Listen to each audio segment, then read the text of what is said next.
Hello everyone, welcome back. आज की इस वीडियो में हम एसएससी सीजीएल 2022 एग्ज़ाम में 12 अप्रैल 2022 के फर्स्ट शिफ्ट में जितने भी क्वेश्चन पूछे गए हैं लगभग हम सारे क्वेश्चनों को डिस्कस करने वाले हैं with extra fact and expected क्वेश्चनों के साथ। और ये सारे क्वेश्चन 100% रियल है। तो चलिए बिना टाइम वेस्ट के अपनी वीडियो को स्टार्ट करते हैं। हमारा पहला क्वेश्चन है, विश्व कुष्ठ दिवस कब मनाया जाता है? तो इसका आंसर हो जाएगा 30 जनवरी। 30 जनवरी को विश्व कुष्ठ दिवस हमेशा मनाया जाता है। देखिए यहाँ पे ध्यान दीजिएगा कि विश्व कुष्ठ दिवस को एंटी लेप्रोसी डे भी कहा जाता है। इसे हर साल 30 जनवरी को मनाया जाता है। महात्मा गांधी जी के शहीदी दिवस को एंटी लेप्रोसी डे चुना गया था क्योंकि गांधी जी कुष्ठ रोग के कारण के लिए गहराई से प्रतिबद्ध थे। ठीक है, कुष्ठ रोग विरोधी दिवस मनाने के लिए कुष्ठ रोगों से पीड़ित व्यक्तियों के प्रति कलंक और भेदभाव को कम करने के लिए 2017 से स्पर्श लेप्रोसी अवेयरनेस कैंपेन का आयोजन किया जा रहा था। ठीक है, मतलब 2017 से आयोजन किया गया है। इस वर्ष स्लैक्स का फोकस समुदाय को कुष्ठ रोग का जल्द पता लगाने के महत्व से अवगत कराना था। ठीक है, तो इतनी बातें याद रखिएगा। जो SLAC का फुल फॉर्म याद रखिएगा, किससे संबंधित है? तो कुष्ठ रोग से है। ठीक है, कौन से कैंपेन से? ठीक है, तो कब से किया जाता है? तो 30 जनवरी को। ठीक है, ये 13 फरवरी 2021 तक किया गया था। ठीक है, अब थोड़ी सी एक्स्ट्रा फैक्ट में और देख लेते हैं जो जनवरी मंथ के महत्वपूर्ण हमारे जो डे हैं। जैसे 4 जनवरी को विश्व ब्रेल दिवस, 9 जनवरी को प्रवासी भारतीय दिवस या NRI दिवस, 11 जनवरी को लाल बहादुर शास्त्री की पुण्यतिथि और 12 जनवरी को राष्ट्रीय युवा दिवस किसके जन्म दिवस पे मनाते हैं? विवेकानंद के। 15 जनवरी को सेना दिवस, 23 जनवरी को नेताजी सुभाष चंद्र बोस का जन्मदिन और 24 जनवरी को भारतीय राष्ट्रीय बालिका दिवस मनाया जाता है। तो ये सारे डे मोस्ट इंपॉर्टेंट हैं, हमेशा यहाँ से क्वेश्चन पूछे जाते हैं। तो हो सकता है आपके आने वाले शिफ्ट में ज़रूर पूछेगा, तो इसके भी ध्यान में रखिएगा। ठीक है, चलिए अगले क्वेश्चन पे चलते हैं। अगला क्वेश्चन है, 2030 का एशियन गेम कौन सी कंट्री होस्ट करेगा? तो इसका आंसर हो जाएगा कतर। और 2026 में जो होगा वो जापान करेगा। ठीक है, एक क्वेश्चन हमारा बायोलॉजी से पूछा गया था। पूछा था कि मतलब कि which among the part of flower, यानी कि फ्लावर का कौन सा पार्ट है या नहीं है, इस टाइप से क्वेश्चन पूछा गया था। तो यहाँ पे मैंने पूरा डिटेल ही ऐड कर दिया है। आप यहाँ पे देख सकते हैं कि फ्लावर के कौन कौन से पार्ट हैं। पहले देख लीजिए, वाह्य दल फूल का बाहरी भाग है, अक्सर हरा और पत्ती जैसा, जो एक विकासशील कली को घेरता है। ठीक है, वाह्य दल एक रक्षात्मक अंग होता है। तो हो सकता है आपसे पूछ ले कि फूल में कौन सा रक्षात्मक अंग होता है? तो वाह्य दल होता है। ठीक है, विकासशील प्रजनन संरचनाओं को घेरता है और उनकी रक्षा करता है। परिपक्व होने पर फूल के खिलने पर वाह्य दल खुलता है। बाहरी वाह्य दल और बाह्य त्वचा होती है। तो मेन बात कर लेते हैं कि कितने पार्ट होते हैं। तो यहाँ पे देखिए, petal, anther, filament, receptacle, ovary, sepal, style और स्टिग्मा, ये सब हमारे फ्लावर के पार्ट है। इनमें से 3 दे देगा और एक कोई और दे देगा, तो वही पूछा था। ठीक है, चलिए अब यहाँ पे थोड़ी सी इंपॉर्टेंट पॉइंट की मैं बात कर लेते हैं। जैसे प्लेसेंटा, प्लेसेंटा क्या करता है? देखिए, यह एक ऐसा अंग है जो गर्भाशय के दौरान पशु के गर्भाशय में विकसित होता है।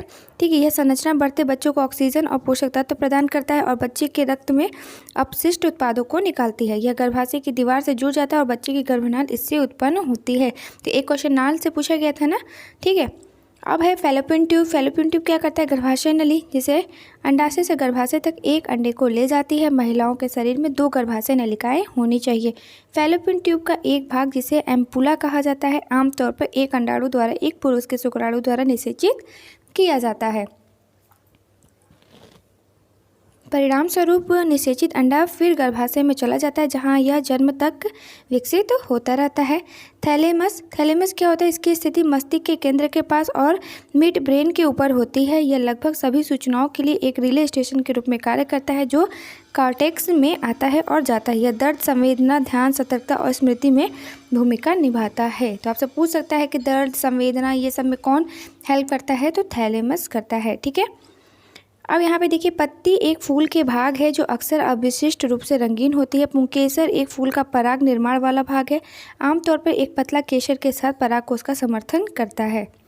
चलिए नेक्स्ट क्वेश्चन पे चलते हैं। अगला क्वेश्चन पूछा गया था, एशियन क्रिकेट काउंसिल के अध्यक्ष। तो आंसर हो जाएगा जैसा। हेडक्वार्टर कहाँ है एशियन क्रिकेट काउंसिल का? तो कोलंबिया में। BCCI के चेयरमैन सौरभ गांगुली। चलिए नेक्स्ट क्वेश्चन पे चलते हैं। अगला क्वेश्चन पूछा गया था तैमूर लंग ने तैमूर लंग है किस मुगल शासक के समय में भारत पे आक्रमण किया था? तो इसका आंसर हो जाएगा नासिरुद्दीन मोहम्मद। ठीक है, तो यहाँ पे देख लीजिए तैमूर लंग ने हिंदू राजाओं और शासकों को नष्ट करने के उद्देश्य से 1398 में भारत पर आक्रमण किया था। तैमूर को लगा कि दिल्ली के मुस्लिम सुल्तान अपने हिंदू अधीनस्थ के प्रति बहुत सहिष्णुता दिखा रहे हैं। सिंध नदी को पार करने के बाद उसने समरकंद से अपनी यात्रा शुरू की और पंजाब में प्रवेश किया। 24 सितंबर 1398 को हुआ था। ठीक है, तो यहाँ पे ये सब एक्स्ट्रा फैक्ट है, आप यहाँ पे जरूर देखिएगा। हो सकता है कि आपसे क्वेश्चन यहाँ से पूछ लें। यहाँ पे ये ध्यान दीजिएगा दिसंबर 1398 में मोहम्मद तुगलक और तैमूर की भारतीय सेना के बीच एक लड़ाई हुई और पानीपत में मोहम्मद तुगलक की सेना को पूरी तरह से जड़ से उखाड़ के फेंका। कौन? तैमूर लंग ने। ठीक है, अब एक खिज्र खां से रिलेटेड था तो ये भी याद रखिएगा। 1399 में भारत छोड़ दिया और खिज्र खां को लाहौर, मुल्तान और दीपालपुर का गवर्नर नियुक्त किया। ठीक है, तो उसका आंसर हो जाएगा नासिरुद्दीन मोहम्मद, ये याद रखिएगा। ठीक है, अगले क्वेश्चन पे चलते हैं। अगला क्वेश्चन पूछा गया था पृथ्वी के पूरे जल का कितना प्रतिशत भाग महासागर या समुद्र में है? तो इसका आंसर हो जाएगा 96.5। अगर अप्रॉक्स मैंने दिया होगा तो 97 दिया होगा तो आप 97 में मार्क्स करके आ सकते हैं। ठीक है, तो ये याद रखिएगा कितना पाया जाता है, समुद्र में पाया जाता है 96.5। अब थोड़ी सी इंपॉर्टेंट पॉइंट की बात कर लेते हैं। पृथ्वी की सतह 71% पानी से ढकी हुई है, जिसके कारण इसे नीला ग्रह भी कहा जाता है। पृथ्वी का लगभग 97% जल महासागरों में पाया जाता है। ठीक है, लेकिन यह पीने, फसल उगाने और ठंडा करने के अलावा अधिकांश औद्योगिक उपयोगी के लिए बहुत नमकीन है। समुद्र के पानी घुला हुआ नमक जो पीने के लायक नहीं है। समुद्र में पाया जाने वाला अधिकांश नमक सोडियम क्लोराइड है। और महासागरों की औसत लवणता कितनी है? 35% प्रति हज़ार। ठीक है, अब पानी का जो अन्य प्रतिशत बर्फ़ की चादरों और हिमनदों के रूप में पाया जाता है। मनुष्य के लिए मीठे पानी के रूप में केवल 2.5% प्रतिशत ही है। तो प्लीज़ ज़्यादा पानी को वेस्ट मत करिए, सिर्फ 2.5% है, ये देख सकते हैं। ठीक है, ताज़ा पानी तालाबों, नदियों, झरनों और हिमनदों में पाया जाता है। एक क्वेश्चन न्यूटन से पूछा गया था, न्यूटन के लॉ से, कि न्यूटन का नियम किससे संबंधित है। अगर ऑप्शन में अगर फर्स्ट, सेकंड, थर्ड ये सब दिया होगा तब तो मैं आपको डिटेल बता रही हूँ। अगर इस टाइप से क्वेश्चन दिया होगा तो इसका आंसर सीधा हो जाएगा बल से, यानी कि फोर्स से रिलेटेड था न्यूटन का नियम। ठीक है, तो अब थोड़ी सी न्यूटन के जो तीनों नियम हैं उनके बारे में बात कर लेते हैं। न्यूटन का जो सेकंड नियम है, न्यूटन के दूसरे नियम के अनुसार किसी वस्तु पर लगाया जाने वाला बल वस्तु के रैखिक संवेग के परिवर्तन के दर के समानुपाती होता है। सभी को पता होगा F direct proportional to dp/dt। ठीक है, change of momentum upon time, या P बराबर mv होता है। तो बस वैल्यू पुट कर देंगे तो यहाँ से हमारा क्या निकल जाएगा, F बराबर ma। तो F बराबर ma यानी कि फोर्स बराबर फर्दर इक्वल टू मा कौन है, तो न्यूटन का सेकंड लॉ है। तो यह न्यूटन के दूसरे नियम से स्पष्ट है कि बल द्रव्यमान और त्वरण के गुणनफल के बराबर होता है। न्यूटन का पहला नियम, तो एक निकाय सीधी रेखा के साथ अपने विरामावस्था या एक समान गति में तब तक रहती है जब तक कि इस पर कोई अवस्था में बाहरी जब तक कोई बाह्य बल न लगाया जाए। ठीक है, तो ये होता है फर्स्ट नियम। और न्यूटन के फर्स्ट नियम को ही जड़त्व का भी नियम कहते हैं। और जो न्यूटन का तीसरा नियम है कि क्रिया प्रतिक्रिया का नियम है, तो ये सब चीज़ें याद रखिएगा और इनकी एग्जाम्पल जरूर पढ़ के जाइएगा। चलिए अगले क्वेश्चन पर चलते हैं। अगला क्वेश्चन पूछा गया था टेक्सटाइल इंडस्ट्रीज़ को बजट 2021-22 में कितनी राशि आवंटन की गई, तो 11,449.62 करोड़ को। और अगला क्वेश्चन है कालबेलिया नृत्य किस राज्य से संबंधित है, तो माफ़ कीजिएगा राजस्थान। ठीक है, तो राजस्थान में ये कालबेलिया नृत्य किया जाता है। थोड़ा सा कालबेलिया नृत्य के बारे में देख लेते हैं। कालबेलिया नृत्य रूपी इस नाम राजस्थानी जनजाति से जुड़ा है। इसे यूनेस्को के 2010 में मान्यता प्राप्त कर दी गई या यूनेस्को की सूची में शामिल किया गया। ठीक है, महिलाओं द्वारा किया जाता है, ये याद रखिएगा। अब मोस्ट इंपॉर्टेंट बात ये जरूर याद रखिएगा, कपड़े लाल और काले रंग के रंगों में मिश्रित काले रंग के झालर और अंगूठे के रूप में उभरे हुए रहते हैं। ठीक है, तो कभी कभी क्या होता है कपड़े से पूछ लिया जाता है। और यहाँ पे ये भी याद रखिएगा कालबेलिया नृत्य में एक पारंपरिक संगीत वाद्य यंत्र होता है जिसे पुंगी के नाम से जाना जाता है। ठीक है, चलिए अगला क्वेश्चन है खरीफ की फसल से। तो ये मोस्ट टाइम रिपीटेड क्वेश्चन है, आपके फेज़ 9 में भी पूछा गया था, वहाँ पे भी मैंने आपको अच्छे से डिस्कस किया, यहाँ भी दिखा देती हूँ। खरीफ की फसल है तो आपको खरीफ की फसल मेनली याद रखना है कि कौन कौन सी खरीफ की फसलें हैं। तो पहले थोड़े से खरीफ फसल के बारे में जान लें। वर्षा ऋतु में बोई जाने वाली फसलों को खरीफ की फसल कहा जाता है। खरीफ फसलों की कटाई सितंबर अक्टूबर के महीने में की जाती है। इस मौसम में उगाई जाने वाली महत्वपूर्ण फसलें धान, मक्का, ज्वार, बाजरा, अरहर, मूंग, उड़द, कपास, जूट, मूंगफली और सोयाबीन। खरीफ की फसल को उच्च तापमान और उच्च आर्द्रता की आवश्यकता होती है। ठीक है, तो यहाँ पे देख लीजिए रबी की फसल और खरीफ की फसल दोनों है। गेहूँ रबी चावल खरीफ के, जौ रबी, और चावल के मक्का क्या है, खरीफ। तो पहले रबी की फसल देख लेते हैं। जेई, अनाज, अलसी, सरसों, मटर, ये सब क्या है, रबी की।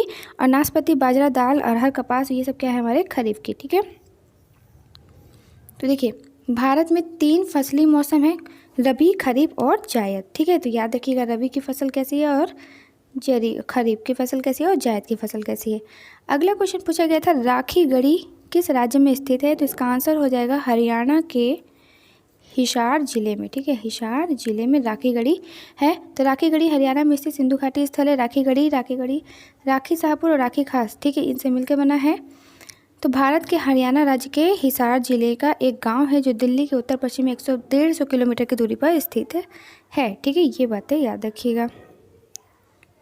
अब देखिए यहाँ पे थोड़ा सा भारत का इतिहास। सिंधु घाटी सभ्यता के जन्म से शुरू होता है, जिसे हड़प्पा सभ्यता के नाम से जाना जाता है।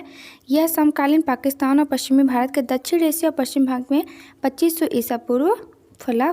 ठीक है, तो ये सब बात है हमारे किससे, सिंधु घाटी की बात है। ठीक है, यहाँ पे ये मोस्ट इंपॉर्टेंट पॉइंट है, हो सकता है आपसे पूछ ले। 1920 के दशक में भारतीय पुरातत्व विभाग ने सिंधु घाटी की खुदाई की, जिसमें 2 पुराने शहर खंडहर थे, मोहनजोदाड़ो और हड़प्पा का पता लगाए। तो मृतकों का टीला कहाँ पाया गया? तो मोहनजोदाड़ो में पाया गया। ये बातें याद रखिएगा। ठीक है, चलिए अगला क्वेश्चन पूछा गया था आर्टिकल से। ये आर्टिकल भी रिपीटेड है, ये पूछा गया था आपके फेज़ 9 में, बहुत से एग्जाम में पूछा जाता है। तो भारत के संघीय संविधान मतलब भारतीय संविधान में संशोधन किस समय भारत के राष्ट्रपति कौन थे, ये पूछा गया था।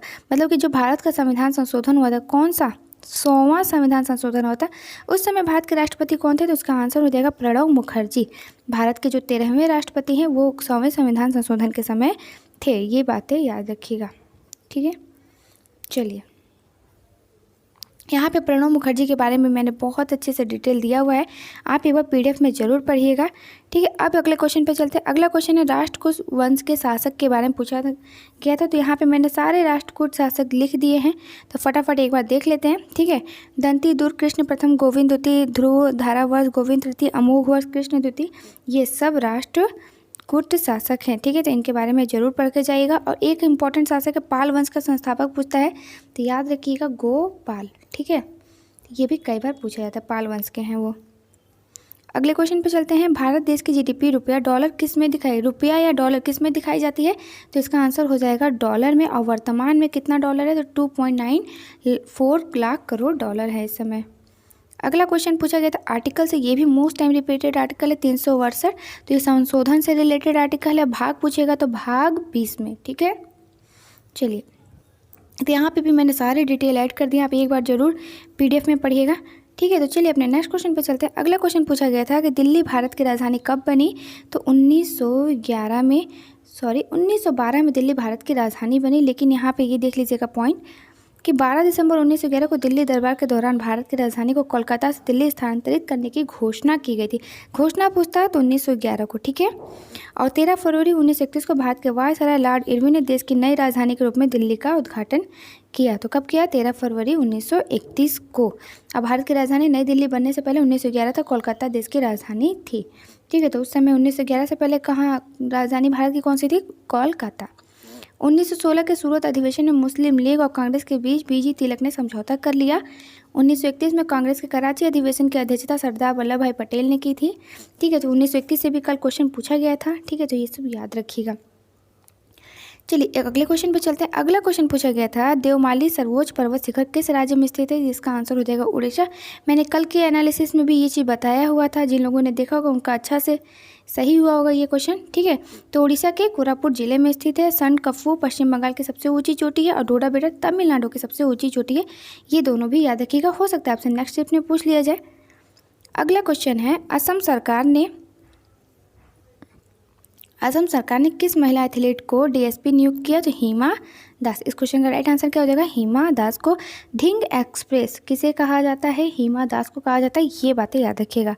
2020 के साहित्य का नोबेल पुरस्कार किसे दिया गया? तो अमेरिकी कवित्री लुइस लुक को। और 2021 का पूछेगा तो अब्दुल रज़ाक गुनाह को। ठीक है, तो बस आज के लिए इतना ही। आशा करती हूँ आप सभी को अच्छे से समझ में आ गया होगा। अगर वीडियो पसंद है तो प्लीज़ वीडियो को लाइक शेयर कर दीजिएगा और चैनल को सब्सक्राइब करके ही जाइएगा। तो मिलते हैं अपने नेक्स्ट वीडियो में, तब तक के लिए बाय एंड टेक केयर।